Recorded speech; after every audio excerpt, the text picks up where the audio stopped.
الحمد لله نحمده ونستعينه ونستغفره ونؤمن به ونتوكل عليه ونعوذ بالله من شرور أنفسنا ومن سيئات أعمالنا من يهده الله فلا مضل له ومن يضلله فلا هادي له ونشهد أن لا إله إلا الله وحده لا شريك له ونشهد أن سيدنا وسندنا ومولانا محمدا عبده ورسوله أرسله بالحق بشيرا ونذيرا وداعيا إلى الله بإذنه وسراجا منيرا اللهم صل على محمد وعلى آل محمد كما صليت على إبراهيم وعلى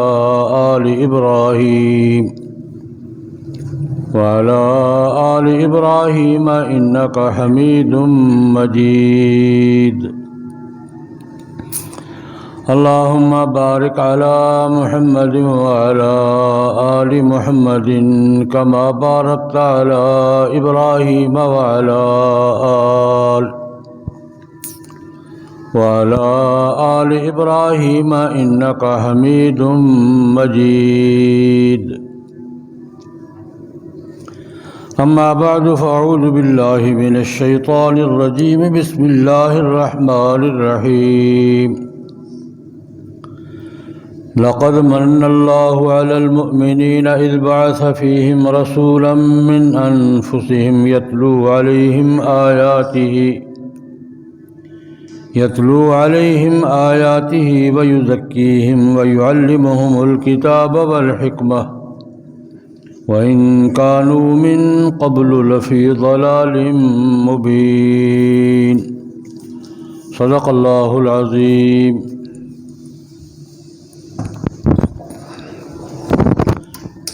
بزرگان محترم، برادران اسلام، قرآن مقدس کی ایک آیت کریمہ تلاوت کی ہے۔ مختصر وقت کے اندر اس آیت مبارکہ کی روشنی میں کچھ ضروری باتیں عرض کرنے کی کوشش کروں گا۔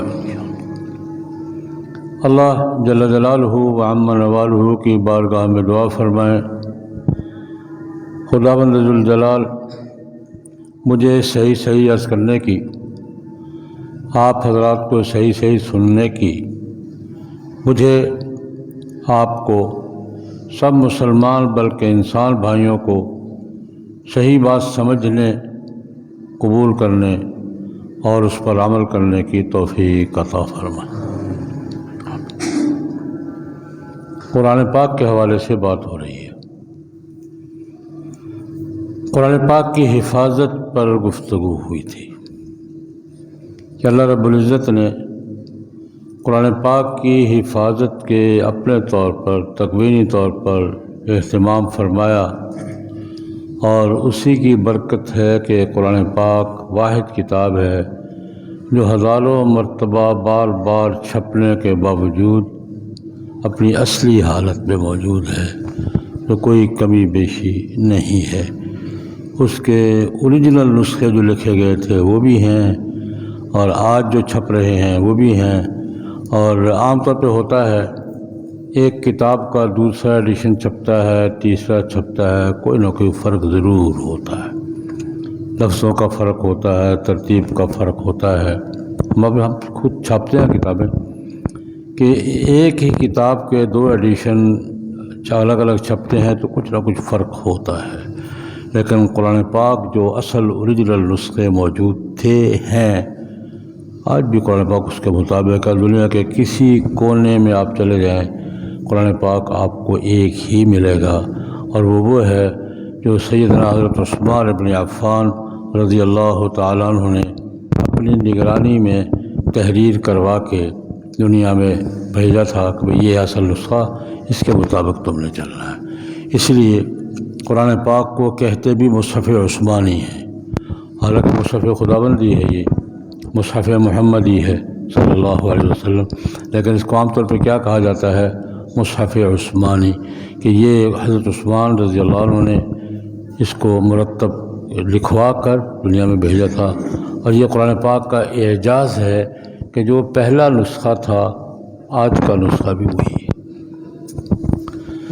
اللہ رب العزت نے قرآن پاک کے الفاظ کے ساتھ ترتیب بھی وہی ہے، جس ترتیب سے حضرت عثمان نے لکھوایا تھا وہی ہے، ترتیب نہیں، اس کے ساتھ اس کی قرات، اس کا لہجہ، پڑھنے کا انداز، پڑھنے کا اسلوب، وہ بھی وہی ہے۔ قرآن پاک الفاظ تو وہی ہیں ہی، لہجہ بھی وہی ہے۔ آج بھی دنیا میں باقی کلام کا لہجہ بدل جاتا ہے، لیکن قرآن پاک افریقہ میں بھی اسی لہجے میں پڑھا جاتا ہے، انڈونیشیا میں بھی اسی لہجے میں پڑھا جاتا ہے، امریکہ میں بھی اسی لہجے میں پڑھا جاتا ہے، اور آسٹریلیا میں بھی اسی لہجے میں پڑھا جاتا ہے۔ لہجہ بھی وہی ہے جو جناب نبی کریم صلی اللہ علیہ وسلم نے جس انداز سے پڑھا تھا، جس تلفظ کے ساتھ، جس ترتیب کے ساتھ اور جس لہجے کے ساتھ پڑھا تھا، لہجہ بھی آج تک وہی محفوظ ہے۔ لہجوں میں فرق ہوتا ہے، یہ انگریزی کا امریکن انداز ہے، یہ برٹش انداز ہے، یہ جرمن انداز ہے، فرق ہوتا ہے، لیکن قرآن پاک جس لہجے میں صحابہ کرام کے زمانے میں پڑھا جاتا تھا اسی لہجے میں پڑھا جا رہا ہے۔ اور یہ قرآن پاک کا لہجہ محفوظ ہونا، یہ بھی قرآن پاک کے معجزہ ہونے کی ایک صورت۔ اس پر ایک واقعہ ذہن میں آ گیا، عرض کر دیتا ہوں۔ ہمارے محترم بزرگ گزرے ہیں ابھی حال ہی میں، انڈیا کے تھے، حیدرآباد دکن کے، ڈاکٹر حمید اللہ صاحب رحمۃ اللہ علیہ، بڑے عالم تھے۔ پاکستان بننے کے بعد جب ریاست حیدرآباد کا جھگڑا چلا ہے نا، تو وہ حیدرآباد کے پاکستان کے ساتھ الحاق کے کوشش کرنے والوں میں تھے، نہیں بنا۔ انہوں نے زندگی پیرس میں گزاری ہے، عالم تھے، بہت بڑے عالم تھے، حدیث پر ان کا بڑا کام ہے۔ تو ان کی وفات کے بعد ان کی یادداشتوں میں جو مرتب کی بعد والے لوگوں نے، ان سے پتہ چلا کہ ڈاکٹر صاحب رحمۃ اللہ علیہ پیرس میں 45 سال گزارے ہیں۔ اس دوران ان کے ہاتھ پر جن لوگوں نے اسلام قبول کیا ہے ان کی تعداد 30,000 سے زیادہ ہے۔ ملا پاؤ جس سے کام لے لے جائے۔ فرانسیسی میں قرآن پاک کا پہلا ترجمہ انہوں نے کیا، فرانسیسی زبان میں قرآن پاک کا ترجمہ ڈاکٹر صاحب نے کیا ہے۔ حدیث پر بڑا کام ہے ان کا۔ یہاں پاکستان تشریف لاتے رہے، میں نے زیارت کی ہے ان کو، یہاں تشریف لاتے رہے ہیں، بڑے بزرگوں میں سے تھے۔ ان کی یادداشتوں میں ایک واقعہ میں نے پڑھا ہے، فرماتے ہیں کہ لوگ ان کے پاس آتے، پیرس شہر میں رہتے تھے، سادہ سا ایک ان کا حجرہ تھا، حجرہ طرز تھی ان کی رہائش تھی۔ بلکہ لطیفہ یہ کہ ڈاکٹر یہ میاں نواز شریف صاحب جب پہلے دور میں وزیر اعظم تھے تو پیرس کے دورے پر گئے تو ڈاکٹر صاحب کا نام سنا ہوا تھا، ملنے کے لیے گئے۔ تو حجرہ ہے، تکیہ لگا ہوا ہے، فرشی ہے، اور پائی پڑی ہوئی ہے، اور وہ اپنا پرانے طرز پہ کام کر رہے ہیں۔ تو میاں صاحب نے کہا، میاں نواز شریف نے کہ ڈاکٹر صاحب آپ بڑے اثاثہ ہیں، آپ کو میں یہاں بڑا جدید آفس نہ بنوا دوں؟ آپ کو آفس اور مرکز اور سون کر جی مہربانی، میں یہیں ٹھیک ہوں، میں اپنی جگہ پہ ٹھیک ہوں، مجھے کوئی دفتر ففتر نہیں چاہیے، کوئی بلڈنگ جی، میرا حجرہ ہے، شادی کی نہیں تھی، لکھنا پڑھنا ہی کام تھا زندگی بھر، میرا حجرہ مجھے کافی ہے، مجھے بس مہربانی کریں، مجھے اپنا کام کرنا ہے۔ یہ خیر ان کی یادداشت ایک واقعہ لکھا ہے، وہ واقعہ عرض کرنا چاہتا ہوں۔ ڈاکٹر صاحب لکھتے ہیں کہ فرانس کا ایک بڑا گلوکار، موسیقی کار، گویا، ایک دن میرے پاس آیا، کہتے کہ مجھے کلمہ پڑھا ہے، میں مسلمان ہوں۔ میں نے کہا پہلے تعارف کرایا اپنا، کون صاحب ہے؟ انہوں نے کہا میں فرانس کے چوٹی کے 3-4 گلوکاروں میں سے ہوں۔ آنے والے ہوتے ہیں میوزیکل، تو یہ کلمہ کیوں پڑھ رہے ہیں؟ آپ پاپ سٹار ہیں، آپ کا پورے ملک میں نام ہے، آپ کی گانے چلتے ہیں، یہ چلتا ہے، اسلام قبول کرنے کی وجہ دوسرے کا بات یہ ہے کہ میں فرانس کے بڑے موسیقی کاروں میں ہوں۔ بیرونی دنیا کے سفارت خانے یہاں ہیں، سفارت خانوں میں جو قومی تقریبات ہوتی ہیں ہمیں بلاتے ہیں بڑا سمجھ کر، ہم بھی جاتے ہیں، کہیں گاتے ہیں، کہیں دیکھتے ہیں۔ ایک عرب سفارت خانے کا قومی دن کی نشست تقریب کی ہوئی تھی انہوں نے، غالباً مصر تھا، تو مجھے بلایا، میں بھی چلا گیا کہ مسلمان ملک ہے، اس کی قومی دن ہے، تقریب ہے سفارت خانے میں بھی VIP کے طور پہ چلا گیا۔ وہاں میں نے دیکھا، ٹھیک 2-3 گھنٹے گزارے، دیکھا کہ ایک طرف کوئی صاحب بیٹھے ہیں، ارد گرد لوگوں کا ہجوم ہے، وہ کچھ گا رہے ہیں اور یہ جھوم رہے ہیں۔ کوئی صاحب ایک طرف بیٹھے ہوئے، اس نے گانا ہی کہنا تھا نا، وہ کچھ گا رہے ہیں اور لوگ انجوائے کر رہے ہیں، محظوظ ہو رہے ہیں۔ میں کیا ہے، تو میرے شعبے کا ہی کام ہے، دیکھتا ہوں جا کر۔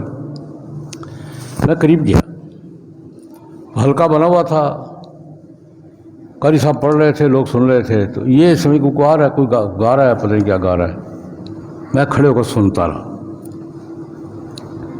کہتے سچی بات یہ ہے کہ میرے دل پہ جو پہلا تاثر ہوا کہ یار یہ تو بہت اچھی موسیقی ہے، یہ تو بہت اچھا میوزک ہے۔ خیر سنتا رہا، جب فارغ ہوئے تھوڑی دیر کے بعد تو میں چلا، میں نے کہا یار یہ آپ جو میوزک پڑھ رہے تھے یہ کون سا میوزک ہے؟ انگلش ہے، رشین ہے، چائنیز ہے، جرمن ہے، کون سا میوزک پہ؟ میں نے کہا کہ یہ کوئی میوزک نہیں ہے، قرآن پاک پڑھ رہا تھا میں، قرآن پاک کی ایک لہجہ ہے جس لہجے میں ہمارے بزرگ پڑھا کرتے تھے، ہم بھی پڑھتے ہیں۔ خیر کہتا مجھے دلچسپی پیدا ہو، مجھے دلچسپی ہوتا ہے کہ یار اب لہجہ تو بہت اچھا ہے، دل پہ اثر کرتا ہے اور سکون محسوس ہوتا ہے۔ میں نے اتنا کہا یار اس قسم کی کوئی تقریب ہونا مجھے بلایا کرو، مجھے بھی بلا لیا کرو یار، میں بھی سننا چاہتا ہوں، بہت مجھے اچھا لگا ہے آج۔ 3-4 تقریبات میں گیا، ایک دن قاری صاحب کو میں نے پکڑے کہ نہیں یار یہ بتاؤ یہ میوزک کون سا ہے؟ دنیا میں سینکڑوں قسم کے میوزک ہیں، پشتو کا میوزک اپنا ہے، پنجابی کا اپنا ہے، سندھی کا اپنا ہے، یہ کون سا میوزک ہے؟ انہوں نے کہا کہ کسی کوئی میوزک نہیں ہے، یہ اللہ کا کلام ہے، اللہ کے کلام کا، اللہ کے بندوں کا پڑھنے کا انداز ہے۔ یہ قراتیں ہوتی ہیں نا، یہ مصری قرات ہے، یہ پانی پتی قرات ہے، یہ حجازی قرات ہے، یہ فرق تو ذہن میں ہے نا۔ پانی پتی پڑھتے ہیں تو ان کا اپنا مزے کا لہجہ ہوتا ہے، اور دوسرے پڑھتے ہیں یہ اپنا مصری کا اپنا لہجہ ہے۔ انہوں نے کہا قرآن پاک پڑھنے کا انداز ہے، لہجہ ہے۔ کہتے ہیں میں نے اس کو موضوع بنا لیا، میں دنیا بھر کی میوزک جتنی بھی ہے نا ان کو اسٹڈی کرتا رہا، چیک کرتا رہا۔ میں نے دنیا کی بڑی معروف میوزک اسٹڈی کی، پڑھی، چونکہ میرا فن تھا، میں خود بھی موسیقی کار تھا، میں چیک کرتا رہا کون سی ہے۔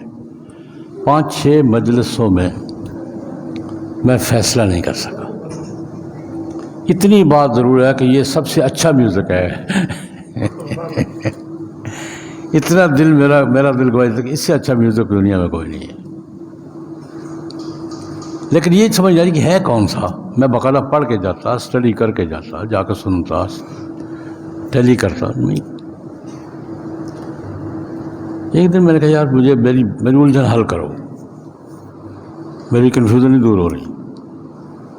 میوزک سب سے اچھا ہے، دل کو لگتا ہے، دل میں سکون محسوس ہوتا ہے، پر سننے کو جی چاہتا ہے، لیکن ہے کون سا یہ نہیں مجھے پتا۔ اس نے کہا جی یہ کوئی بھی انسانی میوزک نہیں ہے، یہ اللہ کا کلام ہے اور پڑھنے کا لہجہ بھی اللہ کی طرف سے، کلام بھی معجزانہ ہے اور پڑھنے کا انداز بھی معجزانہ، دونوں اعجاز ہیں۔ کہتا 3 دن ہو گئے کہ بچوں کو چپ کراؤ یار، کس کے ساتھ آئے ہیں یہ؟ کہ میں 3 دن ہو گئے مجھے غور کرتے ہوئے، اور آج رات میرے دل نے یہ فیصلہ کیا ہے کہ یہ میوزک تو واقعی معجزہ ہے، یہ کسی انسان کا بنایا ہوا نہیں ہے۔ اور میں نے یہ طے کر لیا کہ اگر یہ لہجہ معجزہ ہے نا، اللہ کا ہے، تو کلام بھی اللہ کا ہی ہے۔ آج رات میرے دل نے یہ فیصلہ دیا کہ یہ لہجہ تو انسانی نہیں ہے، اگر یہ لہجہ انسانی نہیں ہے تو کلام بھی انسانی نہیں ہے۔ مجھے کلمہ پڑھاؤ، اس نے کلمہ پڑھا، زندہ ابھی کلمہ پڑھا، قرات سیکھی، پتہ نہیں اب کون سی سیکھی، پانی پتیوں کی سیکھی اب وہ فرانس کی مجلسوں میں قرآن پاک پڑھتا ہے۔ میں اس کیا کرتا ہوں، قرآن پاک معجزہ ہے، اس کے الفاظ بھی معجزہ ہے، اس کی حفاظت بھی معجزہ ہے، اس کا لہجہ بھی معجزہ ہے، اس کا پڑھنا بھی معجزہ ہے۔ اللہ پاک کی طرف سے تکوینی اہتمام ہے اس کا۔ اور جس طرح اللہ رب العزت نے قرآن کریم کے الفاظ کی ترتیب کی، لہجے کی حفاظت کی ہے، اس کے معنی اور مفہوم کی بھی اسی طرح حفاظت کی ہے۔ اللہ پاک نے اس کو محفوظ رکھا ہے۔ اب دیکھیں، میں ایک سادہ سا سوال کیا کرتا ہوں، قرآن پاک کو اس دنیا میں سب سے بہتر کس نے سمجھا ہوگا؟ کامن سینس کا سوال ہے۔ قرآن پاک کو اس دنیا میں سب سے بہتر کس نے سمجھا ہوگا؟ کیا بچے سے پوچھو، کیا کہے گا وہ جس پہ نازل ہوا ہے؟ قرآن پاک کو جناب نبی کریم صلی اللہ علیہ وسلم سے بہتر کوئی سمجھنے والا ہے؟ وہ ہو سکتا ہے؟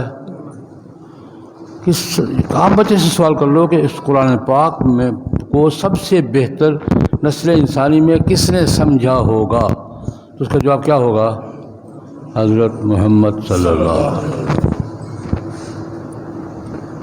اور اس پہ کوئی دو رائے ہو نہیں سکتی کہ قرآن پاک کو سمجھنے میں سب سے پہلا نمبر کس کا ہے؟ نبی کریم۔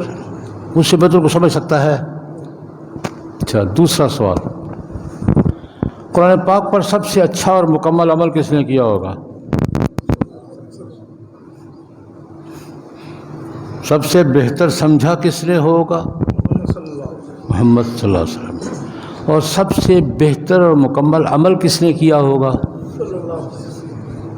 اللہ رب العزت نے ایسا تکوینی اہتمام کیا کہ حضور نے جیسے قرآن پاک کو سمجھا ہے اور جیسے عمل کیا ہے، حدیث اور سنت پوری تاریخ کے ریکارڈ میں وہ بھی دونوں محفوظ کر دیں۔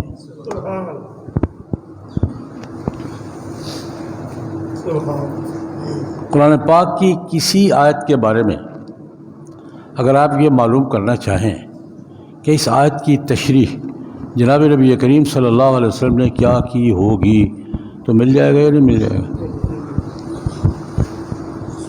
محدثین کو سلام کیجئے، مفسرین کو سلام کیجئے کہ انہوں نے اتنی محنت کی، دنیا میں اس محنت کا تصور نہیں کیا جا سکتا۔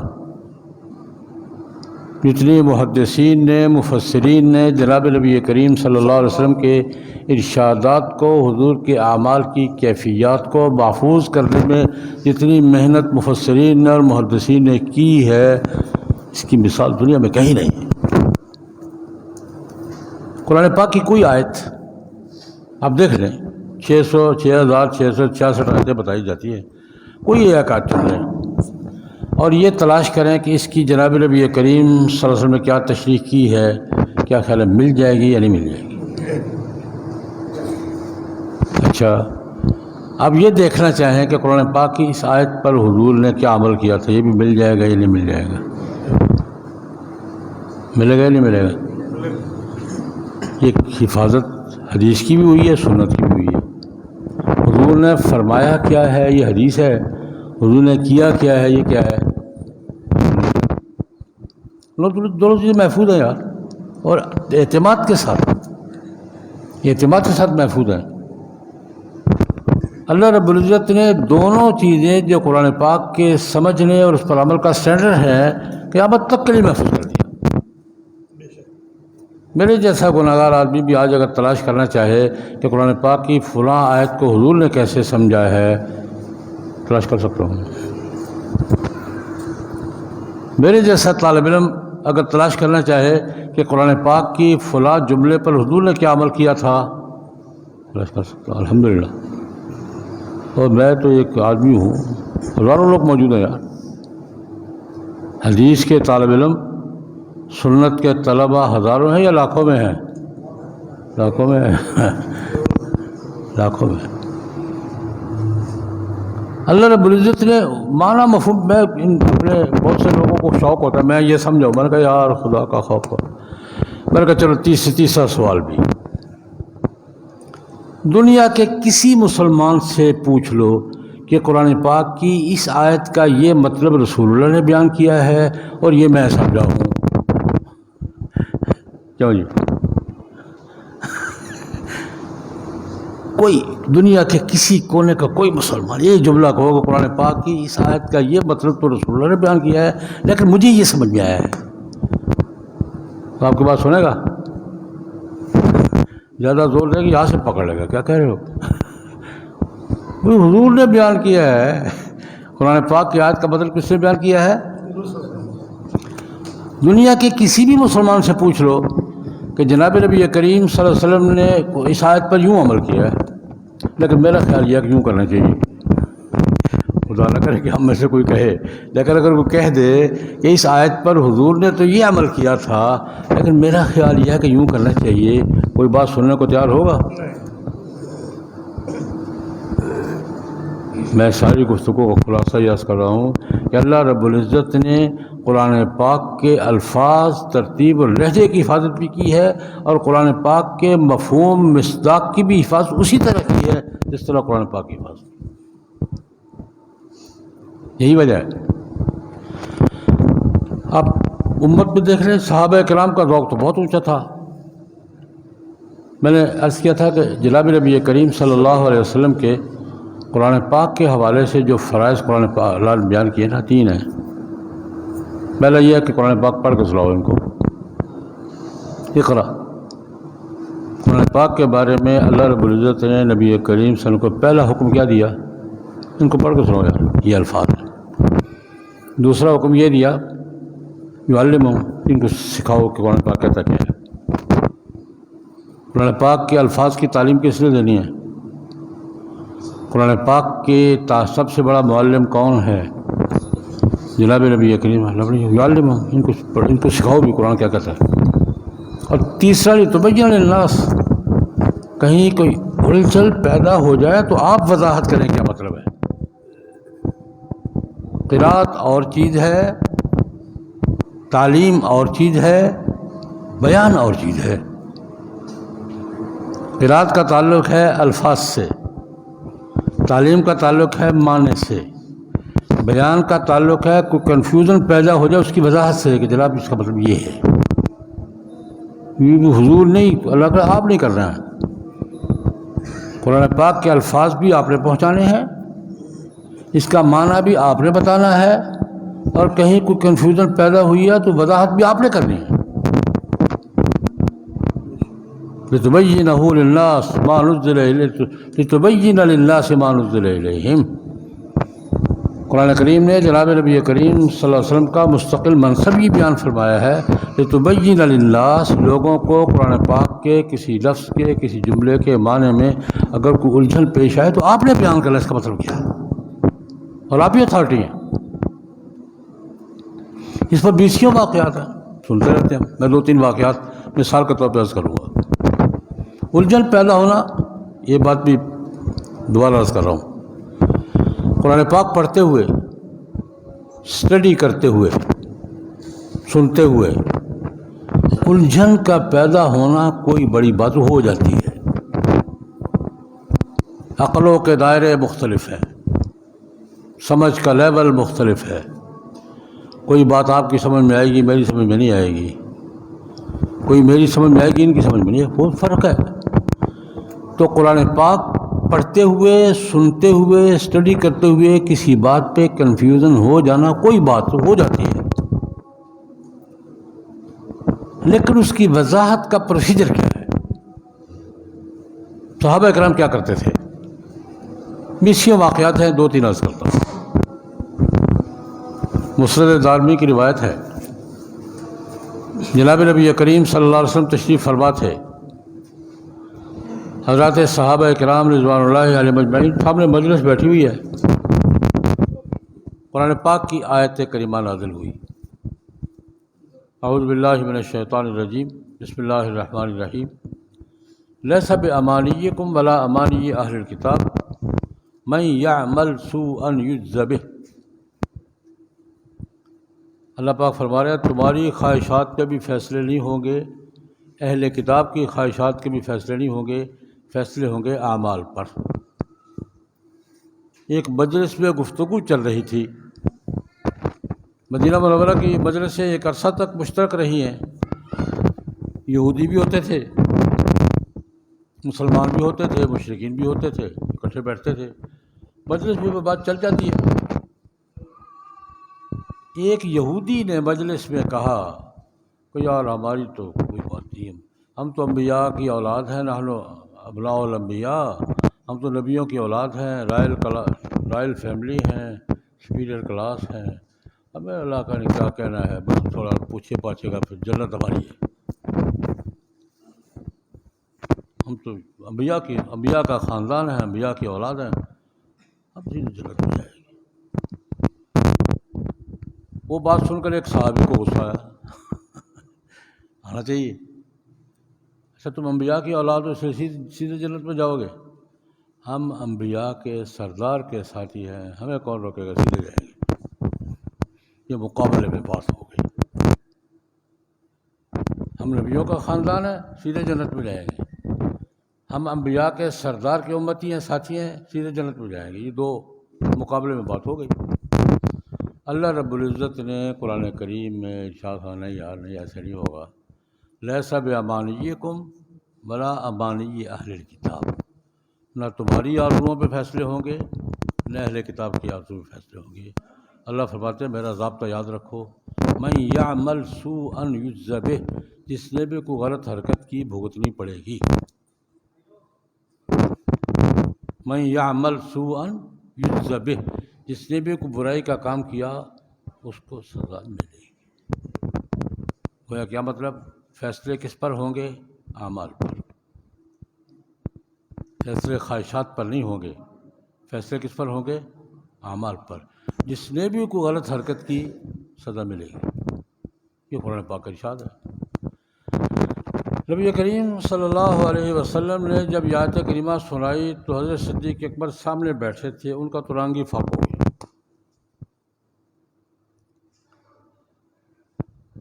روایت پہ یہ ہے کہ چہرے کا رنگ بدل گیا،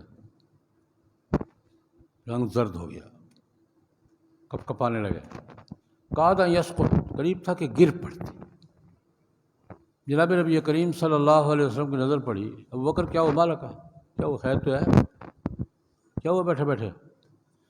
یا رسول اللہ آپ نے آیت کیا سنائی ہے، من یعمل سوءا یجز بہ، جس نے کوئی چھوٹی سی غلطی بھی کی بھگتنی پڑے گی۔ یا رسول اللہ غلطیاں تو ہم کرتے ہی ہیں، آپ تو معصوم ہے، پیغمبر ہے، ہم تو انسان ہیں، کرتے ہیں کچھ نہ کچھ، غلطی تو انسان سے ہو ہی جاتی ہے، کون سا انسان ہے جس سے غلطیاں نہیں ہوتی؟ کوئی ہے دنیا میں؟ انبیاء معصوم ہے، لیکن باقی کون انسان ہے جس سے غلطیاں نہیں ہوتی؟ صدیق کے اوپر پریشان ہو گئے، یہ ضابطہ کہ جو بھی غلطی کی ہے بھگتنی پڑے گی، کون بچے گا؟ کیا خیال ہے؟ بات سنی، سمجھی، پریشان ہوئے۔ روایت کے الفاظ یہ ہے کہ کپ کپانے لگے، کہا یسقط، قریب تھا کہ گر پڑتے. حضور کی نظر پہ یا رسول اللہ مالک ابا بکر، وہ کیا ہوا، خیر تو ہے؟ حضرت آپ نے فرمایا کیا ہے، اگر ہر غلطی بھگتنی پڑے گی تو بچے گا کون؟ واقعتاً یہ پریشانی ٹھیک ہے یا نہیں؟ اگر ہر غلطی پہ پکڑ ہونی ہے تو بچے گا. نبی کریم صلی اللہ علیہ وسلم نے فرمایا ابو بکر تمہاری پریشانی بجا ہے، تمہاری پریشانی کیا ہے؟ بجا ہے، لیکن اس کا مطلب تم صحیح پورا نہیں سمجھے ہو. من یعمل سوءا یجز بہ، ہر آدمی کو اپنے گناہ، ہر غلطی کی سزا بھگتنی ہوگی. اس کی ایک شکل یہ بھی ہے، فرمایا نبی کریم صلی اللہ علیہ وسلم نے، اللہ پاک دنیا میں کسی مومن سے کوئی غلطی ہو جاتی ہے، کوئی اس کو کوئی تکلیف آتی ہے، بیماری یا پریشانی یا نقصان یا الجھن، اس کی کسی نہ کسی غلطی کا کفارہ بنا دیتے ہیں. یہاں سے واش کر کے بھیجتے ہیں. میں اس کا ترجمہ کیا کرتا ہوں، اور میں یہیں سے واش کر کے بھیجتا ہے.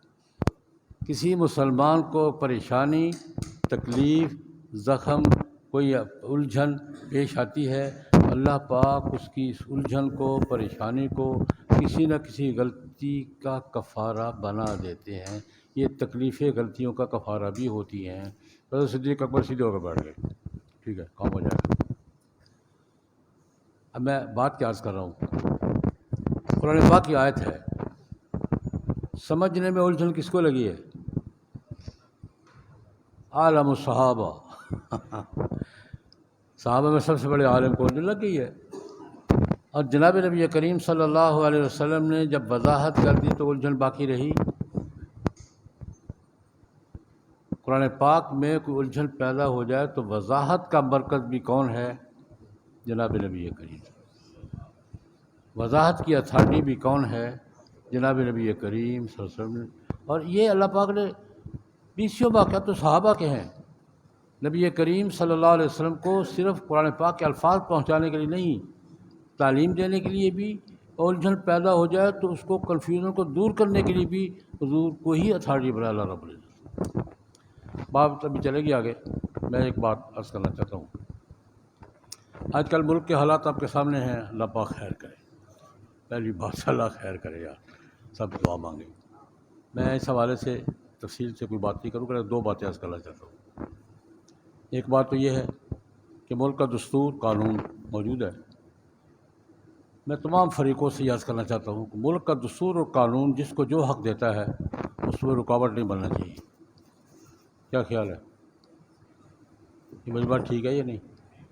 ملک کا دستور، قانون جس کو، حکومت کو، اپوزیشن کو، جس کو کوئی حق دیتا ہے اس کو اپنا حق لینے کا اختیار، اور کسی دوسرے کو اس میں رکاوٹ بننا چاہیے.